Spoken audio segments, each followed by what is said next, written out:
منہ شیئا فلا تاخذوا منہ شیئا، اس میں سے کوئی شے واپس نہیں لے سکتے۔ جو مہر دیا تھا وہ ان کا ہے، اب اس میں سے کچھ واپس نہیں لے سکتے۔ اتاخذونہ بہتانا و اسما مبینا، کیا تم لوگے وہ مہر واپس ان سے ناحق اور صریح گناہ کے طور پر؟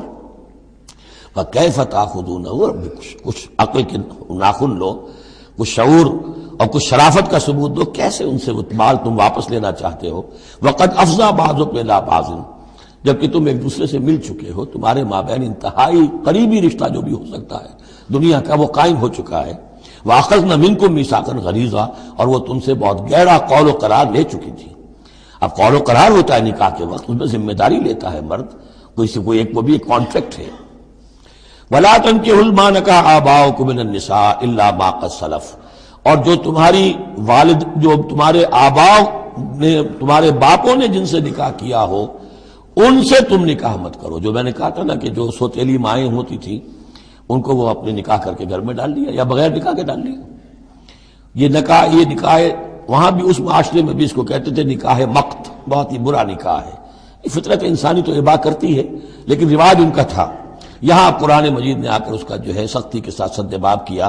وَلَا تَنكِحُوا مَا نَكَحَ آبَاؤُكُم، جن عورتوں سے نکاح کیا ہو تمہارے باپوں نے ان سے نکاح نہ کرو، من النساء الا ما قد سلف، سوائے اس کے کہ جو ہو چکا، انہ کان فاحشۃ و مقتا، یقیناً یہ بڑی بے حیائی کی بات ہے اور اللہ تعالیٰ کے غضب کو بھڑکانے والی ہے، وساء سبیلا، اور بہت ہی برا راستہ ہے۔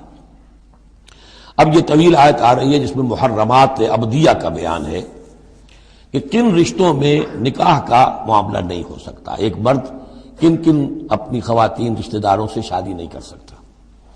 حرمت علیکم امہاتکم، حرام کر دی گئی تم پر تمہاری مائیں، نمبر ایک، وبناتکم، تمہاری بیٹیاں، واخواتکم، اور تمہاری بہنیں، وعماتکم، اور تمہاری پھوپھیاں، وخالاتکم، اور تمہاری خالائیں، وبنات الاخ، اور بھائی کی بیٹیاں یعنی بھتیجیاں، وبنات الاخت، اور بہن کی بیٹیاں یعنی بھانجیاں، وامہاتکم اللاتی ارضعنکم، اور تمہاری وہ مائیں جنہوں نے تمہیں دودھ پلایا ہے، واخواتکم من الرضاعۃ، اور تمہاری دودھ پلانے والیوں کی بیٹیاں کہ جو تمہارے اب بہن بن گئی ہیں رضاعی، وامہات نسائکم، اور تمہاری بیویوں کی مائیں یعنی ساس جن کو ہم کہتے ہیں خوش دامن، وربائکم اللاتی فی حجورکم، اور اگر وہ کہ جو ربیبہ ہوں جو تمہارے ہاں پلی بڑھی ہوں، من نسائکم اللاتی دخلتم بہن، ربیبہ یا ربیب اس کو کہتے ہیں کہ ایک عورت کے پہلے کوئی اولاد تھی، آپ نے ان سے شادی کی ہے تو وہ اولاد بھی ساتھ لے آئی ہے، اب وہ آپ کی بیٹے بیٹیاں ہی ہو گئی آپ کی، لیکن وہ آپ کے حقیقی بیٹے بیٹیاں نہیں، ربیب کہلاتے، ربیب اور ربیبہ۔ تو وہ ربیب اور ربیبہ بھی حرام ہے اگر اس جو ماں ہے اس کے ساتھ مقاربت کی ہو، اگر اس کے ساتھ تعلق زن و شہ ہوا ہے تو پھر وہ ربیبہ جو ہے بچی جو آئی تھی اس کے ساتھ وہ بھی حرام ہو گئی۔ لیکن اگر کسی وجہ سے بغیر اس کے کہ ان کے ساتھ کوئی جنسی تعلق ہو، طلاق ہو جائے تو پھر اس ربیبہ کے ساتھ نکاح ہو سکتا ہے۔ وَرَبَائِبُكُمُ اللَّاتِي فِي حُجُورِكُم مِّن نِّسَائِكُمُ اللَّاتِي دَخَلْتُم بِهِنَّ، جن سے تم نے صحبت کی ہو، ان کی جو بیٹیاں ہیں سابقہ شوہروں سے وہ حرام ہیں۔ فَإِن لَّمْ تَكُونُوا دَخَلْتُم بِهِنَّ، اور اگر تم نے ان سے صحبت نہ کی ہو، فَلَا جُنَاحَ عَلَيْكُمْ، تو پھر کوئی حرج نہیں ہے۔ وَحَلَائِلُ أَبْنَائِكُمْ، اور تمہارے بیٹوں کی عورتیں یعنی بیٹوں کی بیویاں، بہو جن کو ہم کہتے ہیں، تمہاری بہو ہیں، الَّذِينَ مِنْ أَصْلَابِكُمْ، لیکن بیٹے وہ جو تمہارے اپنے صلب سے ہوں، اپنے صلبی بیٹے، منہ بولے بیٹے کا معاملہ نہیں ہے۔ وَأَن تَجْمَعُوا بَيْنَ الْأُخْتَيْنِ، اور یہ بھی تم پر حرام کیا گیا ہمیشہ کے لیے کہ بیک وقت دو بہنوں کو جمع کرو ایک نکاح میں، إِلَّا مَا قَدْ سَلَفَ، سوائے اس کے کہ جو ہو چکا، إِنَّ اللَّهَ كَانَ غَفُورًا رَحِيمًا، یقیناً اللہ غفور الرحیم، جو ہو گیا پہلے کا، اس کو تو گڑھے مردے اکھاڑے نہیں جا سکتے، لیکن آئندہ کے لیے یہ محرمات ابدیہ ہیں۔ اس میں حضور نے اضافہ کیا ہے کہ دو بہنوں کو بھی ایک وقت نکاح میں نہیں رکھ سکتے، اسی طرح خالہ بھانجی کو بھی نکاح میں نہیں رکھ سکتے، اور پھوپھی بھتیجی کو بھی نکاح میں نہیں رکھ سکتے۔ یہ محرمات ابدیہ ہیں کہ جن کے ساتھ کسی حال میں کسی وقت شادی نہیں ہو سکتی۔ اب ہے وہ محرمات جو عارضی ہیں۔ والمحصنات من النساء، وہ عورتیں جو کسی اور کے نکاح میں ہیں، اب یہ اس وجہ سے کہ وہ اس کے نکاح میں ہے آپ پر حرام ہے۔ ہاں اگر وہ طلاق دے دے پھر آپ شادی کر سکیں گے اس سے، لیکن یہ کہ اس کے اوپر جو حرمت ہے اس کی، وہ حرمت ابدی اس نوع کی نہیں ہے جو اس آیت میں جو بیانات ہوئی، بلکہ یہ کہ وہ تو کسی اور کے نکاح میں ہونے کی، محصنات حصن کہتے ہیں قلعے کو، جو قلعے میں ہے، پہلے ہی ایک خاندان کے قلعے کے اندر ہیں وہ، اور شوہر والیاں ہیں، الا ما ملکت ایمانکم، سوائے یہ کہ ان میں سے کوئی تمہارے ہاں کنیز بن کر آ جائے۔ اب ظاہر بات ہے جنگ ہوئی ہے، وہ عورتیں جو ہے مشرک مردوں کی بیویاں ہیں، وہ لونڈیاں بن کے آ گئی ہیں، تو اگرچہ وہ بیویاں ہیں مشرکوں کی، محصنات ہیں اس معنی میں، لیکن وہ لونڈی کی حیثیت سے آپ کے لیے جائز ہوں گی۔ کتاب اللہ علیکم، یہ اللہ کی کتاب ہے، حکم ہے، فرض ہے تمہارے اوپر۔ وَأُحِلَّ لَكُم مَّا وَرَاءَ ذَلِكُمْ، اب اس کے علاوہ تمہارے لیے تمام عورتیں حلال ہیں۔ تو آپ نے دیکھا کہ کتنی تھوڑی سی تعداد میں عورتیں ہوئیں کہ جن سے نکاح حرام ہوا، باقی کثیر تعداد، یعنی مباحات کا دائرہ بہت وسیع ہے، محرمات کا دائرہ بہت محدود ہے۔ ان تبتغوا باموالکم، لیکن یہ کہ اس کے لیے نکاح ہوگا مہر دے کر، اموال کے ساتھ تم اس میں نکاح کرو، محسنین، نیت ہو گھر میں بسانے کی، قلعے میں لانے کی، غیر مسافرین، صرف مستی نکالنے کی نہیں، یعنی یہ جو ہے اس کو ایک کھیل اور ہابی نہ بنا لو، گھر میں آباد کرنے کی نیت ہو، اس سے شادی کی جائے۔ فَمَسْتَمْتَعْتُمْ بِهِ مِنْهُنَّ فَآتُوهُنَّ أُجُورَهُنَّ، تو جو بھی تم نے ان سے استفادہ کیا ہے تو انہیں ان کے مہر جو ہے مقرر ہوئے ہیں، فریضۃً، وہ دو۔ وَلَا جُنَاحَ عَلَيْكُمْ فِيمَا تَرَاضَيْتُمْ بِهِ مِنْ بَعْدِ الْفَرِيضَةِ، اس میں کوئی حرج نہیں ہے کہ کسی مہر کے مقرر ہونے کے بعد اگر باہمی رضامندی سے اس میں کوئی کمی بیشی ہو جائے۔ ان اللہ کان علیما حکیما، یقیناً اللہ تعالی علیم ہے اور حکیم ہے۔ وَمَن لَّمْ يَسْتَطِعْ مِنكُمْ طَوْلًا أَن يَنكِحَ الْمُحْصَنَاتِ الْمُؤْمِنَاتِ، اور جو کوئی تم میں سے اتنی استطاعت نہ رکھتا ہو، مقدرت نہ رکھتا ہو کہ مومن محسنہ عورتوں سے شادی کر سکے۔ اب محسن دو معنی میں آتا ہے، ایک خاندانی لڑکی، شریف لڑکی، خاندانی آزاد گھرانے کی کہ اسے گھر کا قلعہ حاصل ہے، اور ایک شادی شدہ عورت کے جو ایک شوہر کے قلعے کے اندر ہے، ایک ہے خاندان کا قلعہ، خاندان کی پروٹیکشن حاصل ہے، سپورٹ حاصل ہے، تو وہ عورت جو ہے وہ محسنہ ہے۔ اسی طرح وہ عورت کے جو شوہر کے گھر میں ہے، ایک قلعے میں ہے، اس کے گھر میں ہے، اس کی حفاظت میں ہے، وہ بھی محسنہ ہے۔ پہلے تھا وہ دوسری معنی میں، یعنی شادی شدہ، یہاں مراد ہے شریف زادیاں، آزاد مسلمان عورتیں۔ اب ظاہر بات ہے آزاد مسلمان عورتوں کا تو مہر ادا کرنا پڑے گا، اس حوالے سے اب کوئی بیچارہ مفلس ہے، نہیں دے سکتا ہے، تو کیا کرے؟ وَمَن لَّمْ يَسْتَطِعْ مِنكُمْ طَوْلًا أَن يَنكِحَ الْمُحْصَنَاتِ الْمُؤْمِنَاتِ فَمِمَّا مَلَكَتْ أَيْمَانُكُمْ، تو جو لونیاں ہیں ان سے نکاح کر لو، من فتياتكم المؤمنات، جو تمہاری مومن جو لونڈیاں ہوں، فَأَنكِحُوا وَاللَّهُ أَعْلَمُ بِإِيمَانِكُمْ، باقی یہ کہ کون مومن ہے اور نہیں ہے یہ اللہ بہتر جانتا ہے۔ مراد یہ ہے کہ جو بھی قانونی اعتبار سے مسلمان ہیں، جس کے تم ایک دوسرے کو مسلمان سمجھتے ہو، بعضکم من بعض، تم سب ایک دوسرے ہی میں سے ہو، فَأَنكِحُوهُنَّ بِإِذْنِ أَهْلِهِنَّ، تو ان سے تم نکاح کرو ان کے مالکوں کی اجازت سے۔ اب ظاہر بات ہے وہ لونڈی ہے زید کی، تو زید اس سے جنسی تعلق قائم کر سکتا ہے، لیکن یہاں اب ایک شخص اس سے اجازت لے رہا ہے کہ میں آپ کی اس لونڈی سے نکاح کرنا چاہتا ہوں۔ اگر اجازت دے دی، اب زید کا تعلق منقطع ہو جائے گا، اب وہ اس لونڈی اس کی اس اعتبار سے اس کے کام میں نہیں آ سکتی، بلکہ وہ اب منقوع ہو جائے گی ایک مسلمان کی۔ اس لیے بے اذن اہلہن، اور اس میں پیش نظر رکھیے کہ ایک معاشرہ تھا، بالفعل یہ شکلیں تھیں، یہ نہیں کہا جا رہا یہ شکلیں پیدا کرو۔ اصل بات کیا ہے کہ جو معاشرہ تھا جس میں کہ قرآن نے اصلاح کا عمل شروع کیا ہے، تو اس میں کیا کیا صورتحال تھی، کس کس اعتبار سے اس میں بہتری پیدا کی گئی تدریجاً۔ فَانكِحُوهُنَّ بِإِذْنِ أَهْلِهِنَّ وَآتُوهُنَّ أُجُورَهُنَّ بِالْمَعْرُوفِ، انہیں بھی ان کے جو مہر ہیں تھوڑے ہوں گے، وہ دو معروف طریقے پر دو۔ محسنات غیر مسافحات، ان سے بھی جو تعلق ہے یہ نکاح کا ہوگا تو نیت ہونی چاہیے گھر میں بسانے کی، محض مستی نکالنے کی اور شہوت رانی کی وہ نیت نہ ہو۔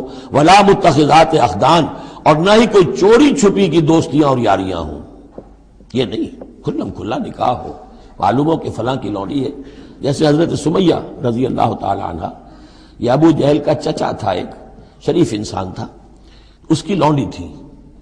پھر جب یہ یاسر آئے ہیں یمن سے اور آباد ہوئے مکے میں، تو انہوں نے اس کے ابو جہل کے چچا سے اجازت لے کر اور ان کی لونڈی سمیہ سے شادی کی ہے۔ ان سے پھر حضرت عمار ہوئے، عمار ابن یاسر اور عمار کی والدہ سمیہ رضی اللہ تعالی عنہم، یہ تین کا ایک کنبہ تھا۔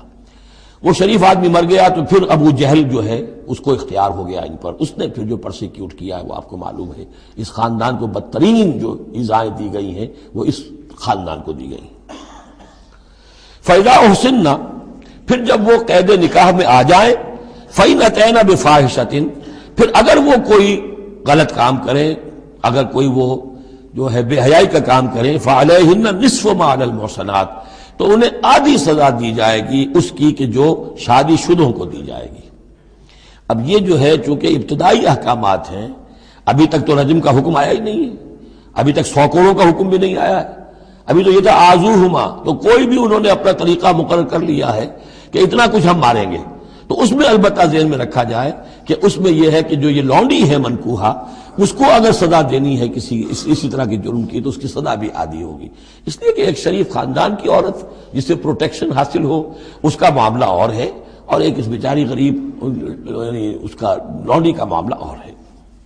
ذالک لمن خشی العنۃ منکم، یہ رعایت بھی کہ مسلمان لونڈیوں سے نکاح کر لو، یہ بھی تمہارے لیے، تم میں سے ان لوگوں کے لیے ہے کہ جنہیں اندیشہ ہو فتنے میں پڑنے کا، جو اپنی شہوت اور جنسی جذبے کو روک نہ سکتے ہو، کہ اگر ان کے لیے نکاح کی کوئی شکل نہیں بنتی ہے تو ہو نہ جائے کہ کہیں کسی غلط کام میں وہ ملوث ہو جائیں، ورنہ یہ کہ وان تصبروا، اگر تم صبر کرو، تو چونکہ عام طور پر جو باندیاں تھیں ان کا کردار اونچا نہیں تھا اس معاشرے میں، تو بہتر یہ ہے کہ ان سے نکاح کرنے سے تم بچو اور تعفف کرو، اس میں بہتری ہے۔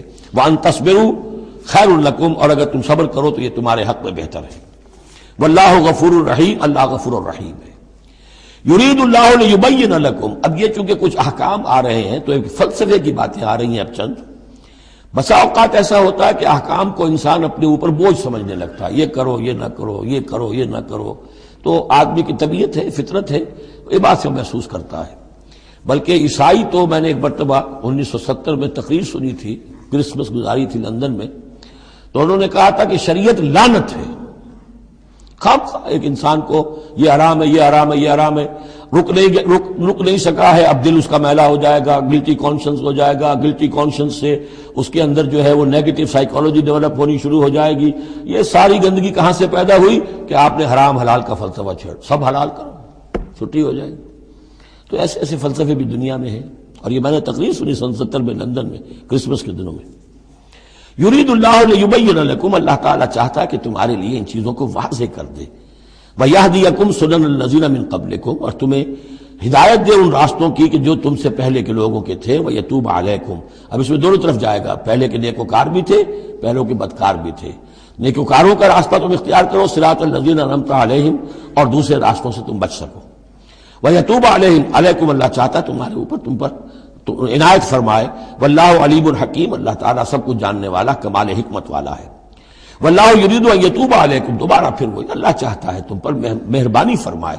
ویرید الذین یتبعون الشہوات، اور وہ لوگ کہ جو شہوات کی پیروی کرتے ہیں، وہ چاہتے ہیں ان تمیلوا میلا عظیما، کہ تم تو ایک طرف غلط راستے سے دور تک تمہارا جو ہے رجحان ہو جائے اور ادھر ہی تم بھٹکتے چلے جاؤ۔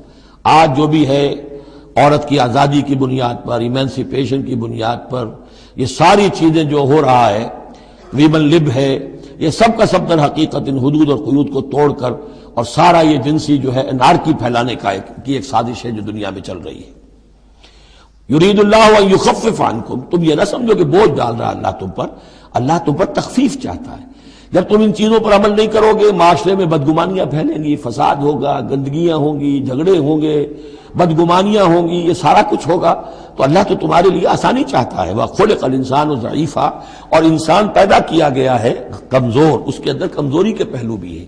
جہاں بہت اونچا پہلو ہے، روح ربانی پھونکی گئی ہے، وہاں یہ نفس بھی تو اس کے اندر ہے، اور اس کے اندر جو ہے ضعف کے پہلو موجود ہیں۔ یا ایھا الذین آمنوا لا تأکلوا اموالکم بینکم بالباطل، اہل ایمان اپنے مال آپس میں باطل طریقے سے ہڑپ نہ کرو، الا ان تکون تجارتا عن تراض، سوائے اس کے کہ تجارت ہو تراض منکم، تمہاری باہمی رضامندی سے۔ یہ جوتا ہے 200 روپے کا ہے، آپ کو منظور ہے، 200 دیجئے، جوتا لے لیجئے، یہ آپ کی باہمی رضامندی سے سودا ہے، وہ ہو گیا۔ لیکن یہ کہ اس سیدھے سادے اور صحیح اور طریقے پر، ایک ظاہر بات ہے کچھ نہ کچھ تو آپ نے نفع اس میں سے کمایا ہے، آپ نے محنت کی ہے، کہیں سے لائے ہیں، سٹور کیا ہے، دکان کا کرایہ دیا ہے، لیکن اس کو وہ گرج نہیں کرے گا۔ لیکن جھوٹ بول رہے ہیں، خدا کی قسم کھا رہے ہیں کہ میں نے تو اتنے کا لیا. اب یہ ہو گیا آپ نے اپنی ساری محنت بھی ضائع کی اور آپ نے حرام کما لیا. اور یا کوئی اور طریقے ہیں، مال ہڑپ کر رہے ہیں، دھوکہ دے رہے ہیں. یا ایھا الذین آمنوا لا تاکلوا اموالکم بینکم بالباطل الا ان تکون تجارۃ عن تراض منکم ولا تقتلوا انفسکم، اور نہ اپنے آپ کو قتل کرو، یعنی ایک دوسرے کو قتل کرو. تمدن کی جڑ دو چیزوں پر ہے، احترام جان، احترام مال. میرے لیے آپ کا مال محترم ہے، آپ کی جان محترم ہے، میں اسے کوئی گدن نہ پہنچاؤں. آپ کے لیے میرا مال، میری جان، میرا جسم محترم ہے، اسے کوئی گدن نہ پہنچائے. اگر کہ یہ جنٹل مین ایگریمنٹ ہمارا چلتا ہے تب تو ہم ایک معاشرے میں رہ سکتے ہیں، ایک ملک میں رہ سکتے ہیں، اور اس میں اطمینان ہوگا، سکون ہوگا، چین ہوگا. اور جہاں یہ دونوں احترام ختم ہو گئے، جان کا نہ مال کا، تو ظاہر بات ہے کہ پھر وہاں سکون کہاں سے آئے گا، اطمینان کہاں سے آئے گا، چین کہاں سے آئے گا. وَلَا تَقْتُلُوا أَنفُسَكُمْ إِنَّ اللَّهَ كَانَ بِكُمْ رَحِيمًا، یقیناً اللہ تعالی تم پر بہت ہی مہربان ہے.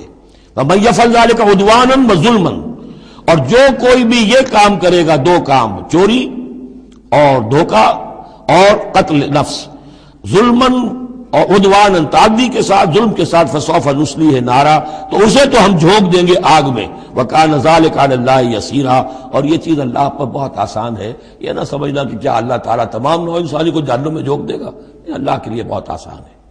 ان تجتنبوا كبائر ما تنهون عنه نكفر عنكم سيئاتكم وندخلكم مدخلا كريما ولا تتمنوا ما فضل الله به بعضكم على بعض للرجال نصيب مما اكتسبوا وللنساء نصيب مما اكتسبن واسألوا الله من فضله ان الله كان بكل شيء عليما.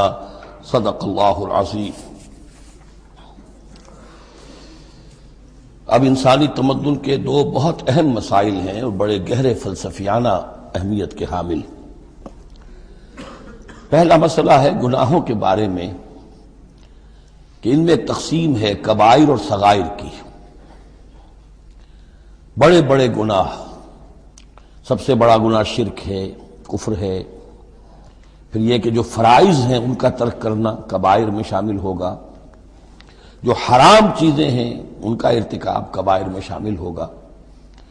ایک ہے چھوٹی چھوٹی کوتاہیاں جو ہو جاتی ہیں، آداب میں ہو جاتی ہیں، یا اور جو بھی باریک احکام ہیں ان میں کہیں کوتاہی ہو گئی ہے، یا بغیر کسی ارادے کے کہیں کسی کی بات ایسی کہہ بیٹھے ہیں کہ جو غیبت کے حکم میں آ گئی ہے، ارادہ نہیں تھا لیکن بات نکل گئی ہے، وغیرہ وغیرہ. اس میں جو ایک ہیلدی ایٹیچیوڈ ہے وہ یہ ہے کہ کبائر کا پورے اہتمام کے ساتھ بندوبست کیا جائے کہ اس سے انسان بالکل پاک ہو جائے. فرائض کی پوری ادائیگی، محرمات سے اجتناب مطلق. اور یہ چھوٹی چیزیں جو ہیں ان کے بارے میں نہ تو زیادہ ایک دوسرے پر نکیر کی جائے، نہ ایک دوسرے پر گرفت کی جائے، نہ کچھ اس پر بہت زیادہ جو ہے اپنے دل کے اندر بھی دل گرفتگی کی جائے، بلکہ ان کے بارے میں توقع رکھی جائے کہ اللہ تعالیٰ معاف فرما دے گا. استغفار کرے بھی آدمی. اور یہی صغائر ہیں جو نیکیوں کے ذریعے سے خود بخود بھی ختم ہوتے رہتے ہیں. یہ جو آتا ہے کہ جو شخص وضو کرتا ہے صحیح طریقے پر بیٹھ کر اطمینان سے، تو جب وہ ہاتھ دھوتا ہے تو ہاتھوں کے گناہ جھڑ جاتے ہیں، آنکھوں میں پانی ڈالتا ہے آنکھوں کا گناہ جھڑ جاتا ہے، وغیرہ وغیرہ. تو یہ وہ صغائر ہیں. ان الحسنات یذہبن السیئات، یہ نیکیاں جو ہیں ان بدیوں کو دور کر دیتی ہیں. کبائر معاف نہیں ہوتے اس سے. نیکیوں سے جن گناہوں کی معافی کا خود اعلان ہے قرآن میں، وہ کبائر نہیں صغائر ہیں. کبائر توبہ کے بغیر وہ نہیں بخشے جا سکتے، توبہ کرنی ہوگی. اور جو اکبر الکبائر ہے شرک، اس کے بارے میں تو 2 مرتبہ اس صورت میں آئے گا کہ ان اللہ لا یغفر ان یشرک بہ ویغفر ما دون ذلک لمن یشاء، وہ ہم پڑھیں گے بعد میں. لیکن ایک پرورٹڈ قسم کی مذہبی شخصیت ہوتی ہے، مذہبی مزاج، پرورٹڈ، بس شدہ. جو کبائر ہیں وہ تو ہو رہے ہیں، سود خوری ہو رہی ہے، جو کچھ ہو رہا ہے حرام خوری ہو رہی ہے، چھوٹی چھوٹی باتوں پر نکیر ہو رہی ہے. یہ پائنچا تمہارا نیچے کیوں چلا گیا ہے، اس کے اوپر ساری گرفت ہو رہی ہے. یہ کیا ہو گیا ہے، تمہاری داڑھی جو ہے شرعی نہیں ہے، اس کے اوپر گرفت ہو رہی ہے. یہ چیزیں جو ہیں دس از پرورش، یہ مذہب کو بس کر دینے والی بات ہے. قرآن مجید میں اس معاملے کو 3 جگہ پر نقل کیا گیا ہے کہ یہ فلسفہ جو ہے کہ چھوٹی چیزوں کے بارے میں درگزر سے بھی کام لو، اور یہ کہ بہت زیادہ متفکر بھی نہ ہو. سینس آف پروپورشن ہونا چاہیے. ان تجتنبوا کبائر ما تنہون عنہ، اگر تم اجتناب کرتے رہو گے ان بڑے بڑے گناہوں سے جن سے کہ تمہیں روکا جا رہا ہے، نکفر عنکم سیئاتکم، تمہاری چھوٹی برائیوں کو ہم خود ہی دھوتے رہیں گے، پاک کرتے رہیں گے، صاف کرتے رہیں گے. جو بھی نیک کام کرو گے ان کے حوالے سے وہ جو فروغ داشتے ہیں وہ خود بخود بھی دھلتی رہتی ہیں. وَنُدْخِلْكُمْ مُدْخَلًا کریما، اور تمہیں داخل کریں گے بہت ہی باعزت جگہ پر، جہاں کیا تمہارا مقام جو ہے باعزت اکرام کے ساتھ ہوگا. یہ مضمون سورہ شورى میں بھی آیا ہے، پھر سورۃ النجم میں بھی ہے، 3 مرتبہ یہ مضمون قرآن میں آیا ہے. دوسرا مسئلہ جو ہے انسانی معاشرے میں وہ فضیلت کا ہے.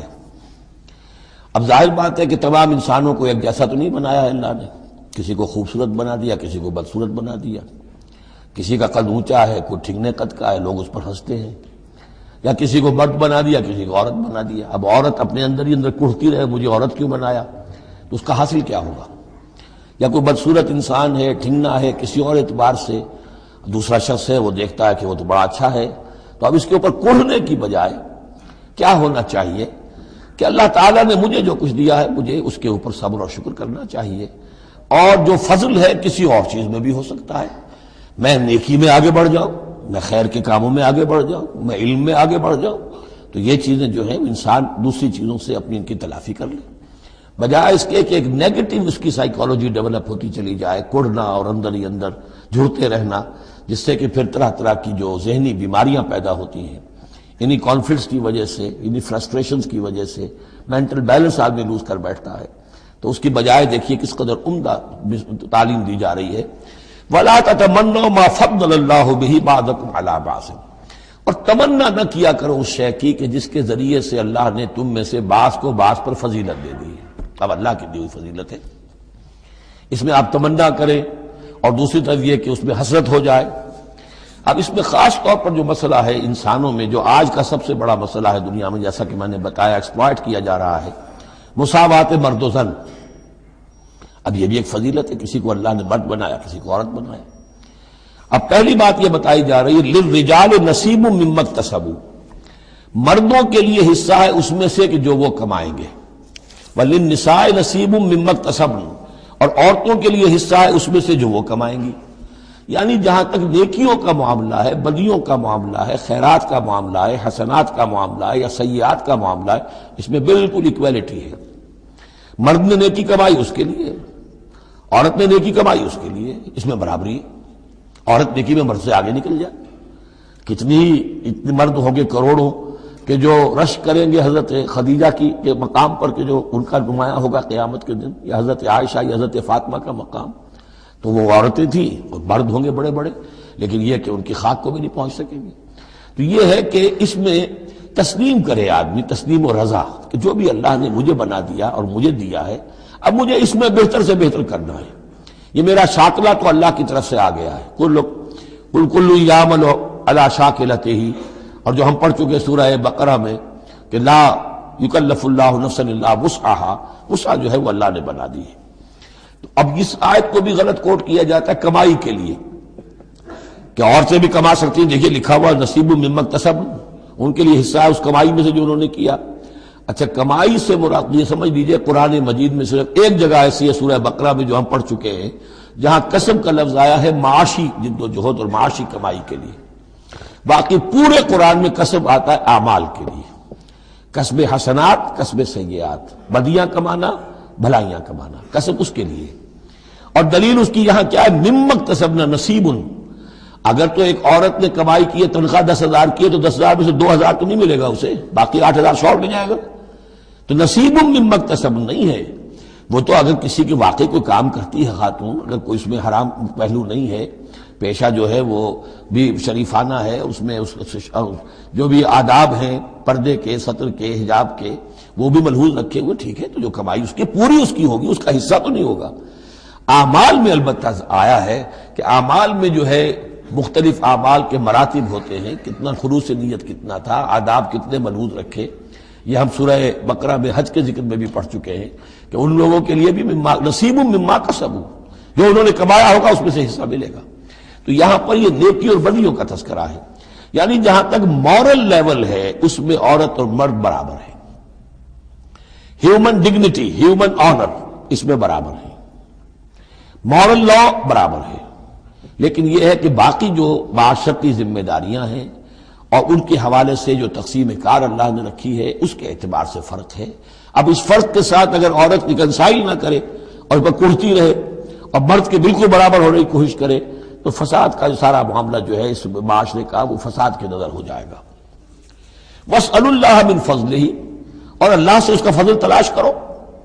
اے اللہ تو نے مجھے اس معاملے میں کم رکھ دیا ہے، اے اللہ مجھے اس معاملے کے اندر تو مجھے ہمت دے، میں ترقی کروں، تو اللہ تعالیٰ بہت سے لوگوں کو کسی اور پہلو سے نمایاں کر دیتا ہے۔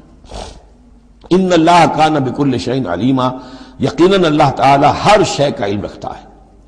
وَلِكُلٍّ جَعَلْنَا مَوَالِيَ مِمَّا تَرَكَ الْوَالِدَانِ وَالْأَقْرَبُونَ، اب آخر میں پھر ایک مرتبہ جو ہے قانون وراثت کی اہمیت کو دیکھیے، اور ہر ایک کے لیے ہم نے مقرر کر دیے ہیں حصے وراثت میں جو بھی چھوڑتے ہیں والدین یا رشتہ دار۔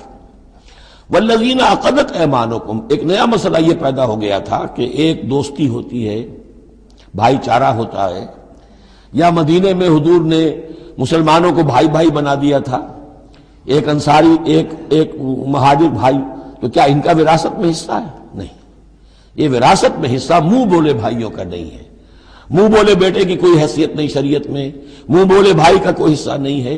ہاں اپنی زندگی میں تم نے والذین عقدت ایمانکم، جن کے ساتھ تمہارا کوئی معاہدہ ہوا ہے، کوئی دوستی ہوئی ہے، فآتوہم نصیبہم، انہیں ان کا حصہ دے دیا کرو، یعنی اپنی زندگی میں ان کے ساتھ جو بھلائی کرنا چاہو، کوئی ہبہ کرنا چاہو اپنی وراثت میں سے بھی، اپنی وراثت میں سے وصیت کرنا چاہو، یہ کر سکتے ہو، لیکن جو کہ قانون وراثت میں طے ہو گیا ہے، لا وصیت لوارث، پھر وارث کے لیے کوئی وصیت بھی نہیں، اور وہ یہ کہ بہرحال وراثت میں حقدار کوئی اور نہیں ہوگا سوائے اس کے کہ جس کو اللہ نے مقرر کر دیا ہے۔ ان اللہ کان علی کل شیء شہیدا، یقیناً اللہ تعالی ہر چیز پر گواہ ہے۔ اب آئی ہے وہ آیت، اصل میں کانٹے دار آیت جو ہے، جو عورتوں کی حلق سے بہت مشکل سے اترتی ہے، کانٹا بن کر اٹک جاتی ہے۔ الرجال قوامون علی النساء، یہ تمہید تھی ساری، ایک سورہ بقرہ میں تمہید آ چکی تھی، علیہن لہن مثل الذی علیہن بالمعروف وللرجال علیہن درجہ، یہ کہہ کے بات چھوڑ دی۔ آگے آئے لا تتمنوا ما فضل اللہ بعضهم علی بعض، اور مزید اس کے لیے ذہنی جو ہے تیاری کر دی۔ اب آ رہی ہے وہ چیز جو چبھنے والی چیز ہے۔ الرجال قوامون علی النساء، مرد عورتوں پر حاکم ہے، یہ میں ترجمہ زور دے کر رہا ہوں۔ یہ قامہ جو ہے، قامہ جب علا کے ساتھ آئے گا تو کچھ اور معنی ہوں گے، قامہ بے کے ساتھ آئے گا کچھ اور معنی ہوں گے۔ قامہ بے کسی شے کو قائم کرنا، کونوا قوامین بالقسط، اسی سورہ مبارکہ میں یہ آیت آ جائے گی، کونوا قوامین بالقسط، عدل کو قائم کرنے والے بن کر کھڑے ہو جاؤ۔ قامہ علا، کسی کے اوپر سر پر مسلط ہونا، یہ ہے گویا کہ ایک درجہ حاکمیت ہے۔ گھر کے ادارے میں حاکم ہونے کی حیثیت مرد کو حاصل ہے۔ سربراہ خاندان جو ہے وہ مرد ہے، عورت نہیں ہے۔ عورت کو بہرحال اس کے ساتھ ایک وزیر کی حیثیت سے کام کرنا ہے، یہ ہے اس کا اصل رول۔ اسی لیے میں بیان کر چکا ہوں کہ وہ جو نسیان کا معاملہ تھا، اللہ تعالیٰ نے اس کے اندر چونکہ یہ سیکنڈ رول پلے کرنا ہے اسے یقیناً اس کے جذبات کو تو زیادہ ٹھیس پہنچنے کا امکان رہے گا۔ آدمی کو، ہر انسان، مرد بھی چاہتا ہے میری بات چلے، عورت چاہتی ہے میری بات چلے۔ اب آخر کار کس کی بات چلے گی؟ یا تو دونوں کسی طریقے سے کسی مسئلے میں متفق ہو جائیں، اور عورت جو ہے بیوی اپنے شوہر کو دلیل سے، اپیل سے جس طرح قائل کر لے تو معاملہ ٹھیک ہو گیا۔ اب اگر نہیں ہو رہا معاملہ تو اب کس کی رائے چلے گی؟ مرد کی رائے چلے گی، تو کس کو اس سے ایک صدمہ پہنچے گا؟ عورت کو پہنچے گا۔ لیکن اس صدمے کا ہی جو ہے انفلوئنس، اس کو کم کرنے کے لیے سیفٹی والو، نسیان کا مادہ اللہ تعالیٰ نے عورت میں زیادہ رکھ دیا۔ اسی لیے پھر اس قانون شہادت کے اندر ایک مرد کی جگہ 2 عورتوں کو وہاں پر اس کا نصاب رکھا گیا۔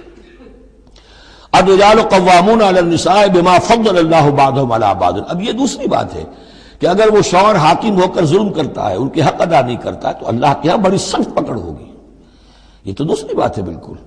لیکن یہ کہ جو قانون ہے اسلام کا وہ یہی ہے کہ یہ اختیار دیا گیا، اب آپ اس اختیار کا غلط استعمال کر رہے ہیں، آپ اس کو ظلم کا ذریعہ بنا رہے ہیں، تو اس کی سزا اللہ تعالیٰ کے ہاں آپ کو مل جائے گی۔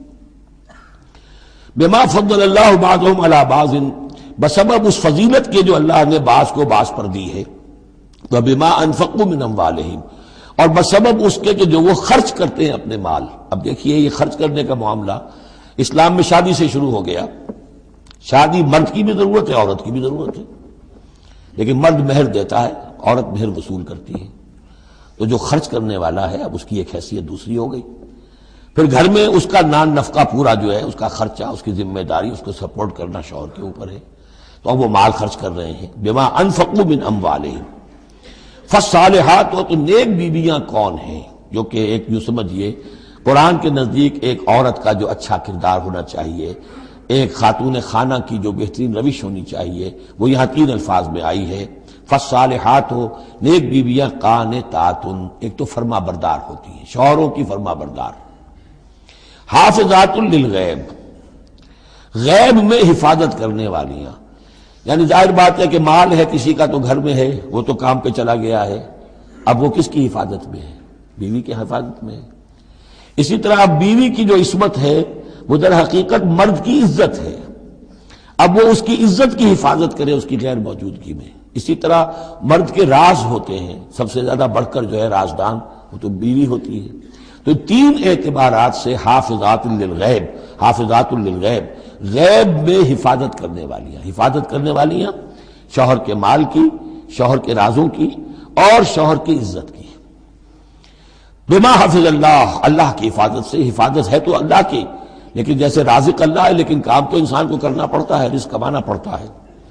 واللاتی تخافون نشوزہن، اور وہ خواتین کے جن کے بارے میں تمہیں اندیشہ ہو جائے ان کے اندر سرکشی کا، ضد ہے، ہٹ دھرمی ہے، بات نہیں مان رہی ہیں، اپنی بات منوانی ہے، کسی نہ کسی طریقے سے گھر کی فضا خراب کی ہوئی ہے، یہ ہے نشوز. ذہناً تسلیم نہ کرنا کہ میری حیثیت جو ہے وہ بہرحال شوہر کے تابع دار کی ہے. اس کو اگر تسلیم نہیں کریں گے تو ظاہر بات ہے فرکشن ہوگی، اور فرکشن جو ہے اس کے نتیجے کے اندر وہ گھر کے اندر جو ہے وہ ایک فساد پیدا ہوگا. واللاتی تخافون نشوزہن فعظوہن، تو ان کو پہلے تو نصیحت کرو. واہجروہن فی المضاجع، دوسرے تنبیہ کے طور پر ان سے تعلق اپنے بستر علیحدہ کر لو، اور ان کے ساتھ وہ تعلق ضر و شو جو ہے کچھ عرصے کے لیے بند کر دو. وَاضْرِبُوهُنَّ، اس پر بھی ٹھیک نہ ہو تو انہیں مارنے کی بھی اجازت ہے.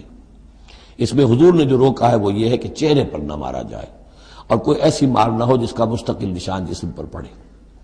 اب یہ چیزیں اللہ کا کلام ہے، اس کے اندر جو ہے کوئی ہمارے لیے کوئی جھجک نہیں ہے. معاشرتی زندگی کو ٹھیک رکھنے کے لیے اس کی ضرورت پیش آئے تو وہ بھی کرنی ہوتی ہے. فَإِنْ أَطَعْنَكُمْ، پھر اگر وہ تمہاری اطاعت کریں، فَلَا تَبْغُوا عَلَيْهِنَّ سَبِيلًا، تو اب ان پر خام خواہ کی زیادتی کرنا، پچھلے غصے نکالنا، بار بار جو ہے وہ اپنے غصے کا اظہار کرنا، یہ بھی ٹھیک نہیں ہے. ان اللہ کان علیٰ کبیرا، یقیناً اللہ تعالیٰ بہت بلند ہے، بہت بڑا ہے. وَإِنْ خِفْتُمْ شِقَاقَ بَيْنِهِمَا، اور اگر تمہیں یہ اندیشہ ہو گیا ہو کہ ان میں تو اب زدم زدہ ہو گئی ہے اور یہ اب ساتھ اب چلنا ان کا مشکل ہے، شوہر میں بیوی میں مزاجوں کا اختلاف ہے، اور اس کی وجہ سے کوئی زدم زدہ، عورت بھی اکڑ گئی ہے، مرد بھی اکڑا ہوا ہے، تو اب ٹھیک ہے کیا کریں ہم؟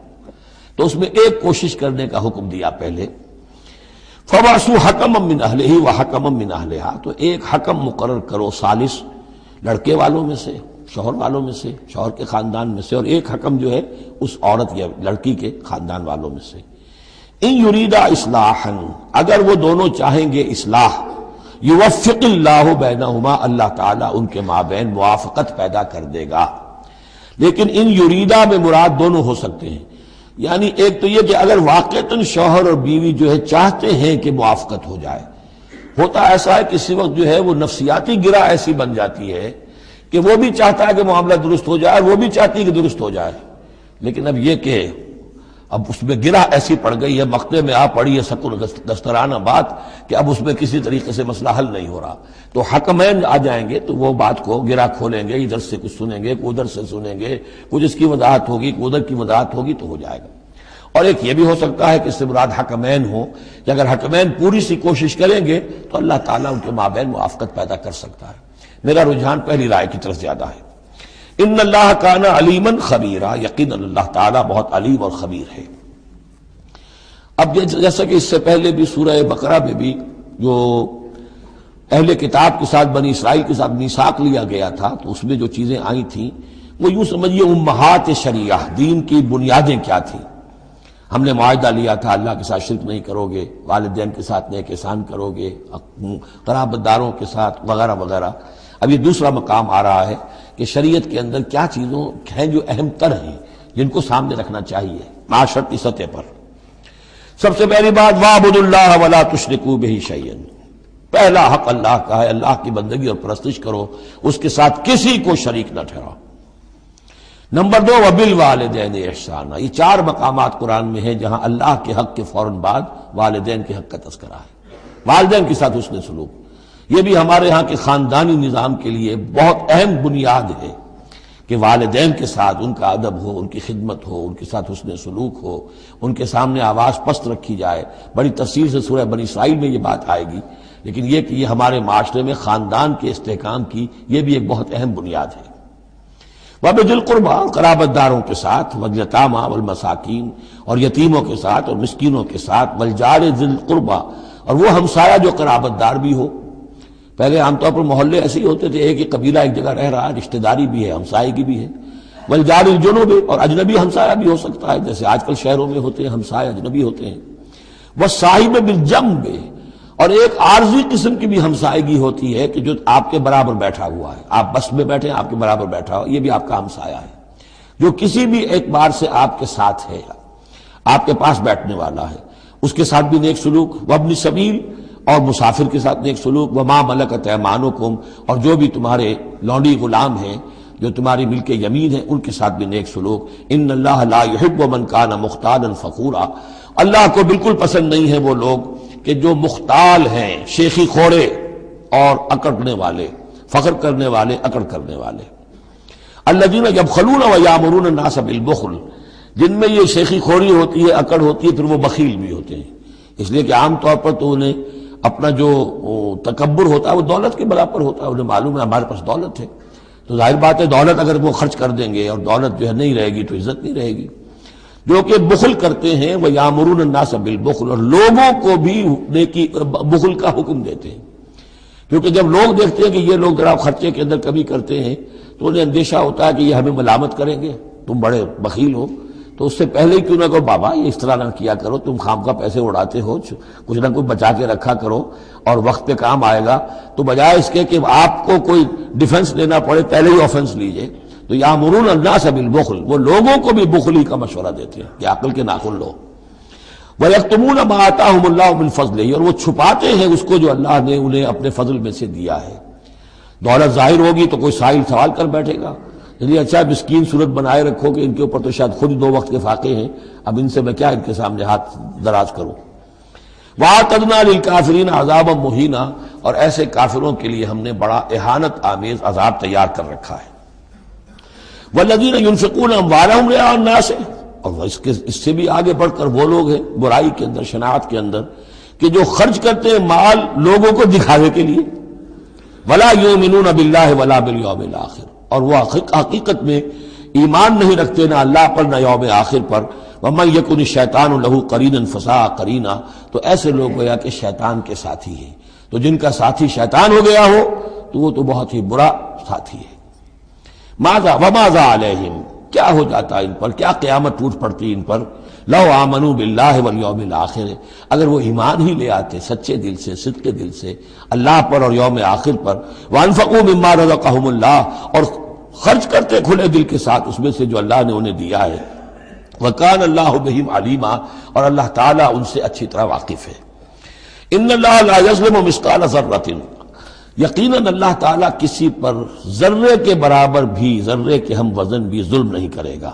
لا یظلم مثقال ذرۃ وَإِن تَكُ حَسَنَةً يُضَاعِفْهَا، اگر نیکی ہوگی، وہ ذرہ عمل کا جو ہے نیکی کا ہے، اس سے دگنا کرے گا، بڑھائے گا، بڑھوتری کرے گا۔